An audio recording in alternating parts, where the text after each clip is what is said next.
Hi everyone and welcome to Study Room. I am Pratyaksha, your biology teacher, and today I'll be discussing with you the bio chapter Natural Resources.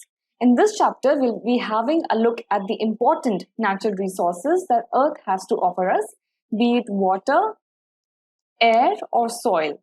We'll be learning about the important components of air.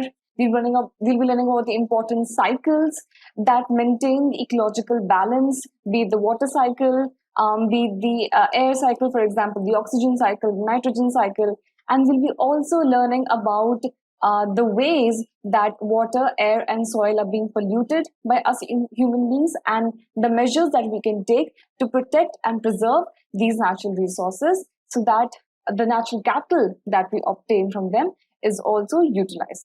So let's get started with this chapter. First of all, we'll be having a look at the natural capital. Natural capital is the sources of goods and services that ecosystems provide that humans rely on.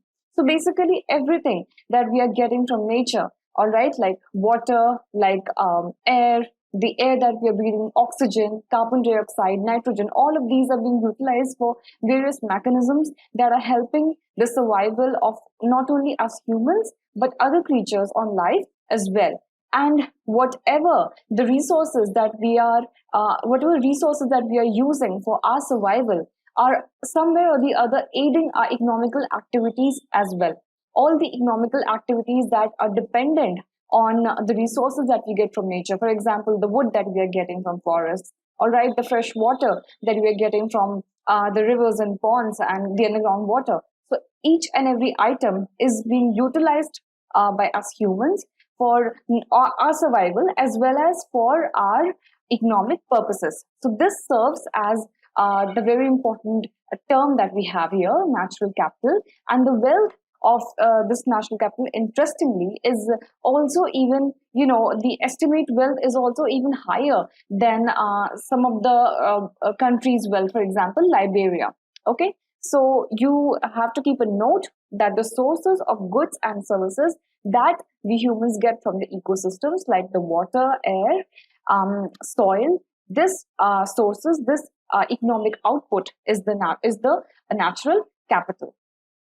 Okay, then let's have a look on life on Earth. The resources available on the Earth and the energy from the sun, the heat, okay, the heat, the temperature, all right, that we are getting from the sun that is essential for all sorts of life processes that are happening on Earth. Okay, this an energy resource from the sun, as well as the other basic requirements that we obtain from Earth, other basic requirements such as water, such as food that we are obtaining. These all are necessary for the survival of living beings on Earth.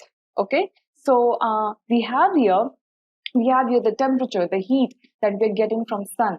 All right, this is necessary for even the plants to process their foods. All the autotrophic organisms that manufacture their own food, they utilize sunlight, right? So sunlight is necessary for the process of food, for even the survival of animals and human beings. Okay, next we have water.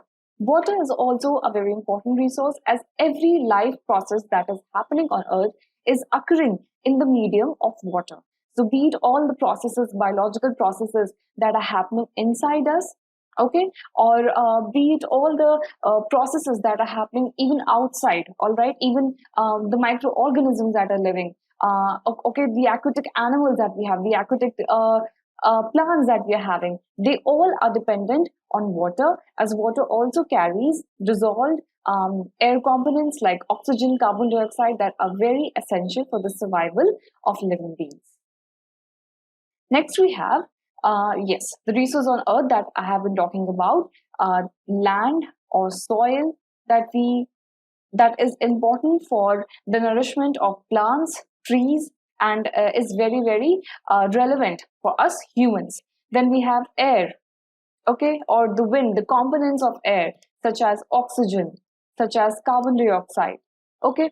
So all of these, they somewhere or the other, they are aiding the life processes. Without the interaction of these naturally occurring elements, with our life processes. Without the interaction, without this biochemical processes, without this biochemical interaction, there would be no life on Earth.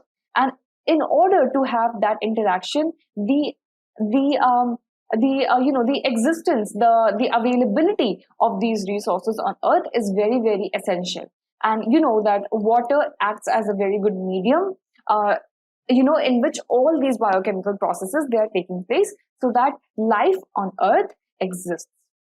Okay, life supporting zone of the Earth, where the atmosphere, hydrosphere, and the lithosphere, they exist. This is known as the biosphere. So we have here the lithosphere is basically is comprising of the layer, the outermost layer of the Earth. All right, lithosphere is the outermost layer of the Earth. Okay, biosphere, hydrosphere, you know that water contains of about 75%, water covers 75% of our Earth, right? So water has a very huge extent. All right, its existence is very huge, it covers many areas. Okay, so this 75% area that water covers, this sphere, this area is known as the hydrosphere. This covering by water is known as the hydrosphere. And we have the atmosphere, that blanket that surrounds the Earth. All right, that blanket that consists of important elements such as oxygen, carbon dioxide, nitrogen. There are so many other elements that is occurring in the atmosphere, that is somewhere or the other helping for the life process on Earth to happen, to exist. So the economical balance, where the lithosphere, where the hydrosphere, and where the atmosphere, where the air components are there. Okay, with the air particles, the molecules essential for breathing. All right, they are present. So this, the harmony in which all these three exist, that is known as the biosphere. The interaction between the elements that are found on land, and the elements that are found inside the water, and of course in the air, and how they are interacting with each other by the presence of living organisms, and how a living organism existing in the first place by the important elements, the important natural resources that are present inside the lithosphere, hydrosphere, and atmosphere. So the positive interaction between all these consists of your biosphere. Okay. Living things constitute the biotic component of the biosphere. The air, the water, and the soil, they form the non-biotic, abiotic, or the non-living component. So, like I told you, that there, since an interaction is taking place, an interaction is taking place between living organisms and the material, the existence, the material on the basis of which those living organisms are able to exist. Okay, so those material, that medium through which those living organisms are able to exist, those are the abiotic component, or the non-living component of a biosphere. Okay, the non-living component, like we have water. Okay, water, we have soil or land. All right, we are having air. So all these are non-living components, but these are the natural resources. And utilizing these resources, the living components, the biotic components, they are able to exist. Biotic components like you and me, all the living organisms, not just the macroorganisms, but also the microorganisms, so many bacteria, so many fungi. All right, all of these micro as well as macroorganisms, they are existing by the use and by the interaction with these abiotic components of our biosphere. Moving on, we will be now learning about each of these parts of a biosphere in detail, and we'll be also learning about the components. So first, we are having air. We'll be learning about the components that exist in the air. All right, what components make up our atmosphere? Okay, and how living beings are able to survive by breathing in and breathing out by the components that are present in the air. Air is known as the breath of life because of the presence of important um, elements such as nitrogen, oxygen, carbon dioxide, and water vapor.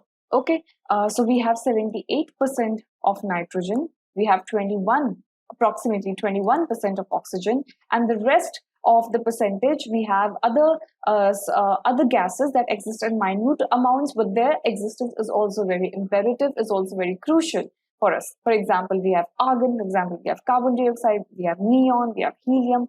So all these, they are present inside our atmosphere, they're present inside the air. And the interesting thing to notice here is that the component of the air, that is the presence of the 78% nitrogen and 28% oxygen, this is somewhere or the other aiding for life processes to happen or life processes to occur on Earth.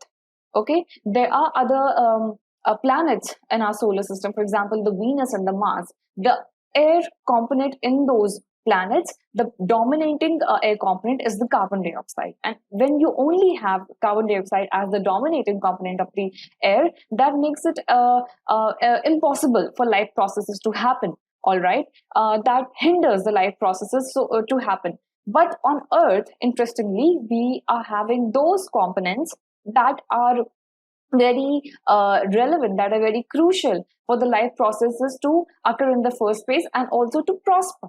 All right, not just occur but also to prosper. So we are having oxygen, we have nitrogen, and we have the other elements present in minute quantities, and this balance that we have over here is very, very crucial for life processes to happen and occur on Earth. In this breath of life, we know that eukaryotic cells, we have learned about them. Those cells that have a defined nucleus, membrane-bound organelles, prokaryotic cells which lack these. There are no membrane-bound organelles, there are no defined nucleus, all right? So all of these, be it eukaryotic organisms or prokaryotic organisms, they need that element of the air, oxygen, to break down glucose molecules, all right, and get the energy that is required for them, for their other life processes to happen, for their own survival, okay? And you know that the respiration process that is happening, to you and me, all right, this is happening with the intake of oxygen and with the output of carbon dioxide, okay? So this process where we are inhaling oxygen and that oxygen is being utilized to break down the glucose molecules in order to produce energy, we are returning carbon dioxide to the nature in return. Similarly, plants, they are utilizing carbon dioxide and they are giving out oxygen. The other processes where oxygen is being used and carbon dioxide is being given out is combustion. Okay, in combustion, that means even in the burning of the fossil fuels, okay, or example also in the forest fires, all right, oxygen is being used in order to create that fire, in order to burn, and what we are getting in return, we are getting heat. We are getting, this is an exothermic process, so we are getting heat, plus we are getting carbon dioxide, and of course other gases as well. But the predominating things that we are getting, okay, when combustion is happening, apart from this biological process, of respiration, the other processes where oxygen is being utilized and carbon dioxide is being given out, that you see in combustion, where you know, human beings, they deliberately, sometimes they burn fossil fuels in order to obtain some other products, and during that process heat is given out, carbon dioxide is given out. But also we see this in forest fires, where oxygen is used for that fire to be kindled up, and in return we are getting heat and carbon dioxide, okay?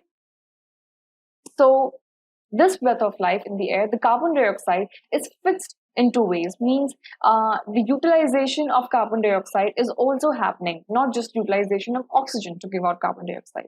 So green plants, they convert, you know, the simple that process of photosynthesis, where green plants, they are using carbon dioxide to produce glucose, and they are giving out oxygen. So this is a reverse process where organisms, they are utilizing carbon dioxide and they're giving out oxygen.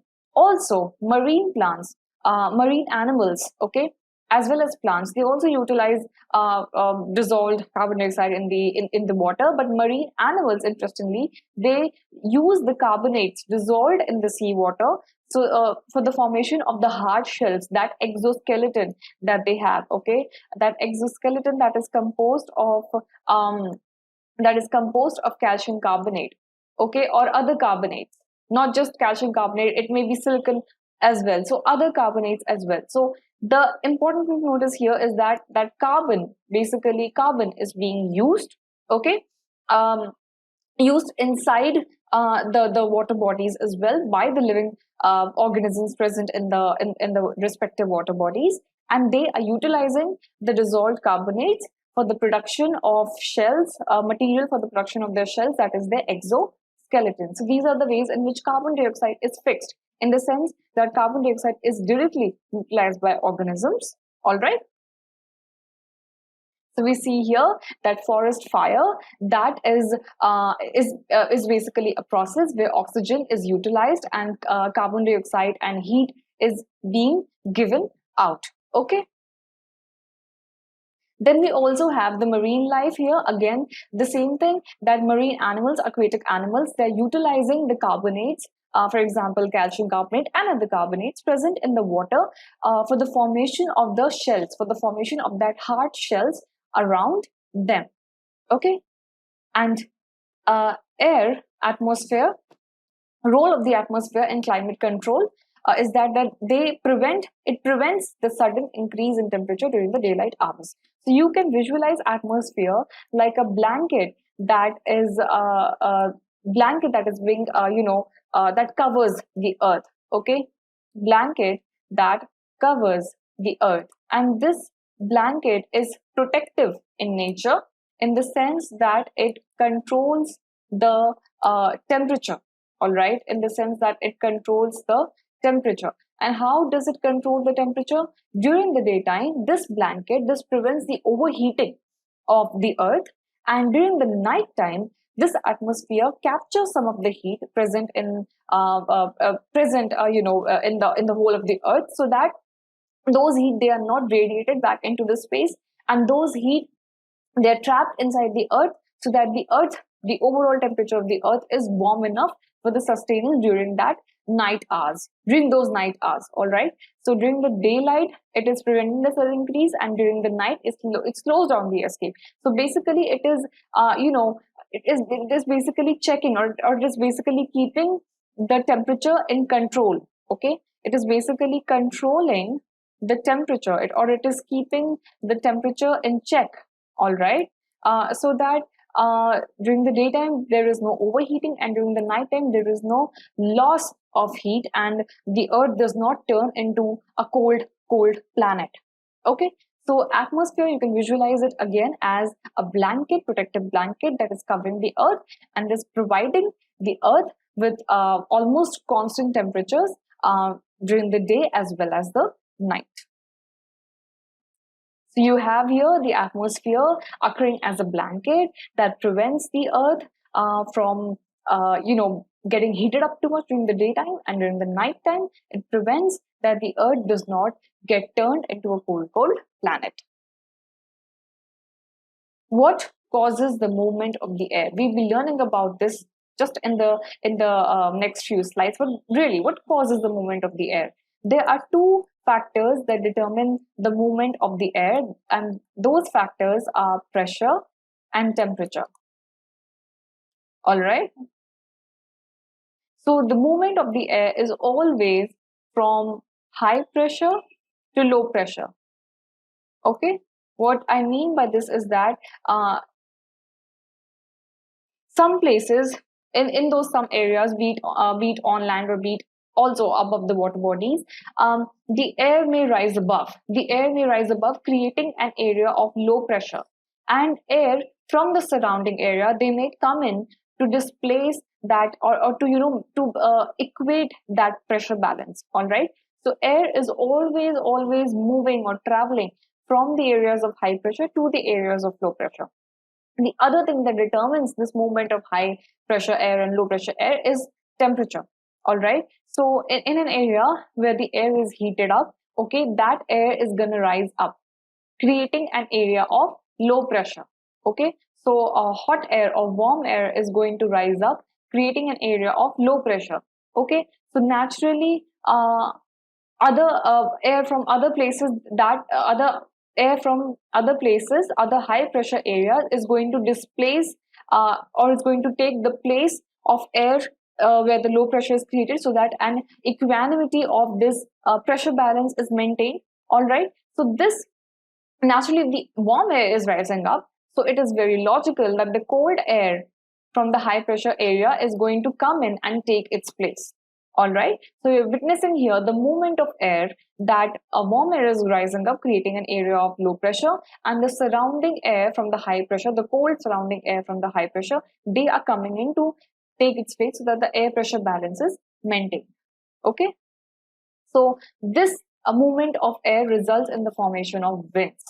All right, and all this is resulting again by the determinants pressure and temperature. So this movement of air, this wind is totally dependent on pressure and temperature. So whatever raining or breezing or even the storms that you're witnessing is somewhere or the other, this area, this creation of an area where the pressure is, say, suddenly very low or the pressure is suddenly very high, and that is when you experience different phenomena such as breezing, raining, or even hailstorms, or natural tornado storms that you have. Okay, so these are actually the results that take place due to the changes in the atmosphere due to the heating of air and formation of water vapor.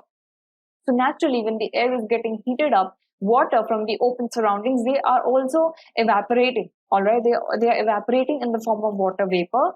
And when enough water vapor is present in the atmosphere, so much so that the air cannot contain any more water vapor, so they condensation happens, and all those water vapor, it again comes back from the gaseous state to the liquid state in the form of rain. All right, so you can see here in this diagram, this global wind circulation, there are certain winds always happening during a particular season at a particular given area. Okay, so for example, in our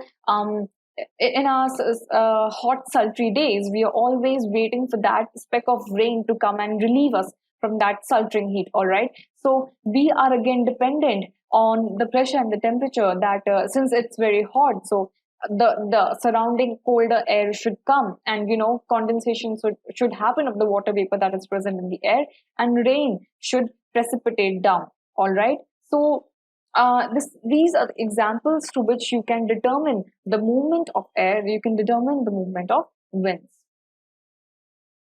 The atmosphere can be heated from below by the radiation that is reflected back or re-radiated by the land or water body. So same thing is happening over here, that since the air is getting heated up from the land, okay, as well as the water bodies. All right. So water vapor is naturally going to rise up from the water bodies, and these water vapor, they are rising up and they are coming and gathering to form clouds. And there comes a point, that saturation level, where the air particles, they are not able to take or absorb more of water vapor, and naturally then condensation happens, precipitation happens in the form of rain, and you get those water droplets back into the water bodies, or say on the surrounding land areas. So that is basically happening by the reflection or the re-radiating of heat by the land and the water bodies. The amount of heat that it is receiving, it's somewhere or it is also reflecting back, and it is reflecting back in the form of the rising warm air, creating a low pressure, or along with that warm air also evaporation is happening, also water vapor is also being rising up, as you can see here in this animation. And on being heated, convection currents are being set up.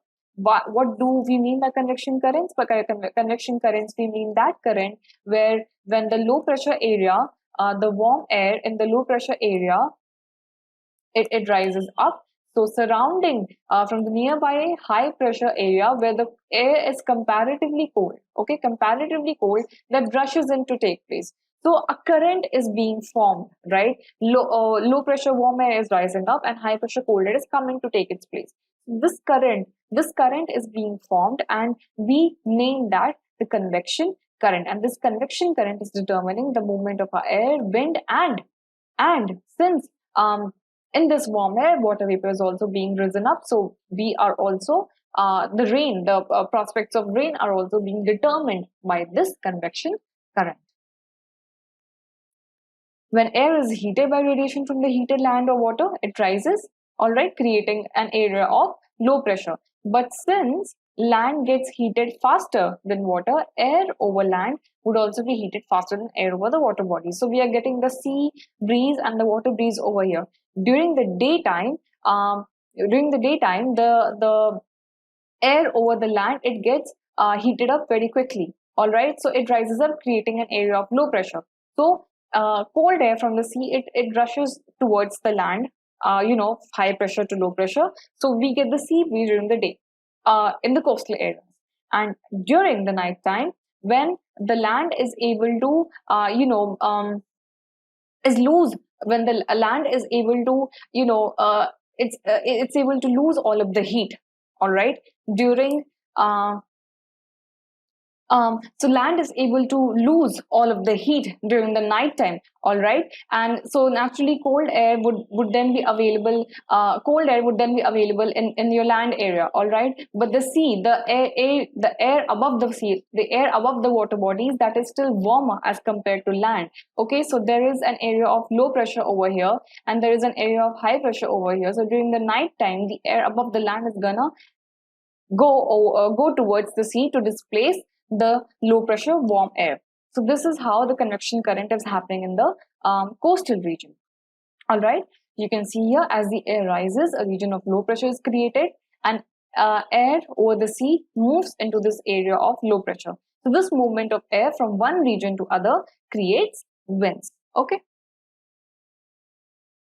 We have some factors that influence the wind. Of course, we will be having heat or temperature as one of the major factors, because that is what is determining the movement of air, the flow of wind in the first place. So we are having here uneven heating of the atmosphere in different regions of the earth. Not every place is going to be heated up in the same manner and in the same intensity, because the earth is always rotating, which reminds us of a second factor. The earth is always rotating, so it is ensuring that no one area is receiving equal amount of heat as compared to, say, the other areas. All right, so this uneven heating of atmosphere is going to create an irregular balance of low and high pressure. That is why the winds, it is not uniform, it is not uniformly flowing all over the earth. Somewhere it is very, a high intensity, somewhere it's very low in intensity, and that is why we are having, different pressure regions in different area, and that is influencing the wind to flow in a very different manner. Somewhere it is very fast like a tornado, and somewhere it is very normal like the cool sea breeze or the cool land breeze. Okay, so rotation of the earth, it's happening because of that.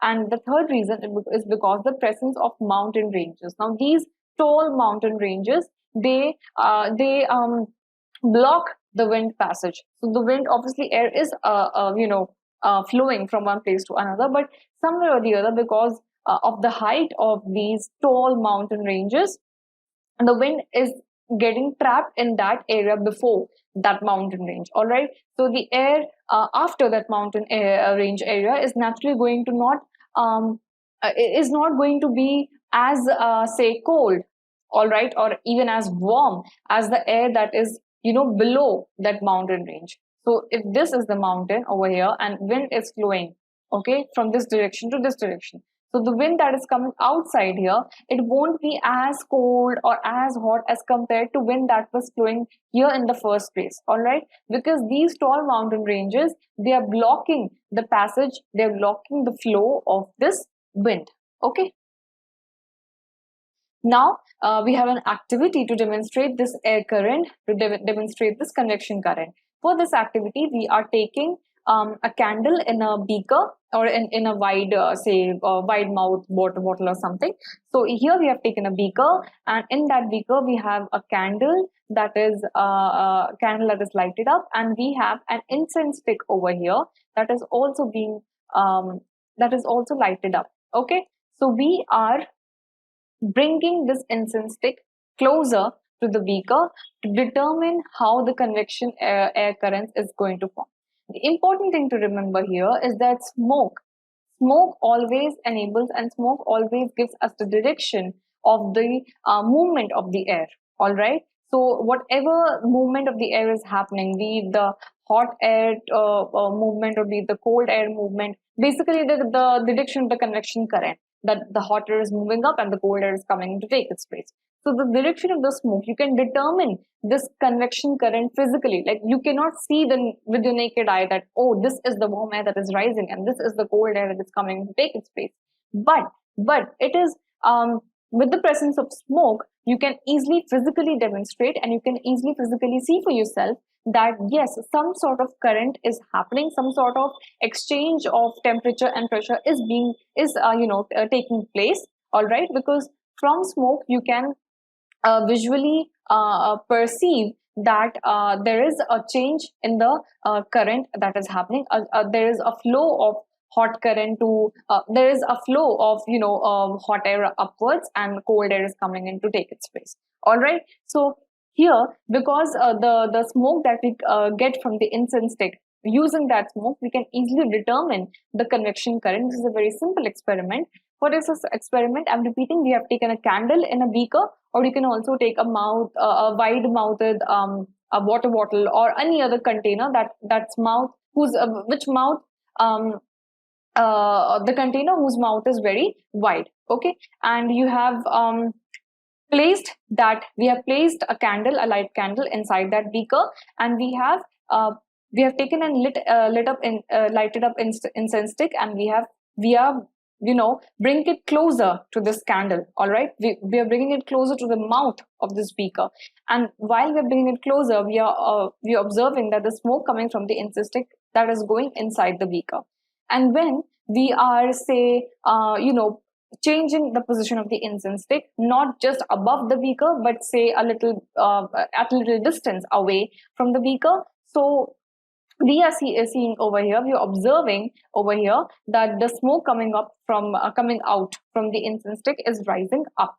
All right, so what is happening here, the result is that this pattern of the smoke going inside or coming upwards, that is basically revealing the direction of the hot air and cold air.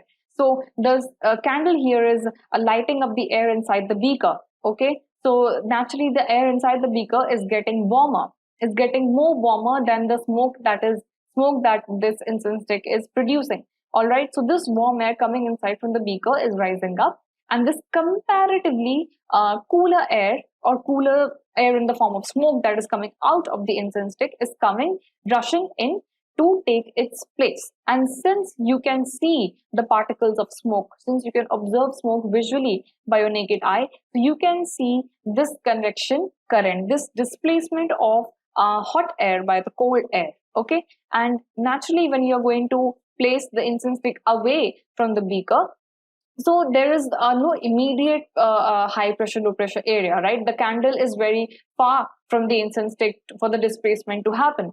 Okay, so the smoke coming out from the incense stick is naturally gonna rise up like it would have been, in normal circumstances. Okay, so this by the aid of this simple experiment, we are demonstrating the flow of convection current, the flow of hot air and cold air. And smoke is the very accurate determinant by which you can observe this convection current for yourself. So this is what we have to learn here in this part of the chapter. In the remaining parts, we'll be learning more about natural resources and about their respective cycles.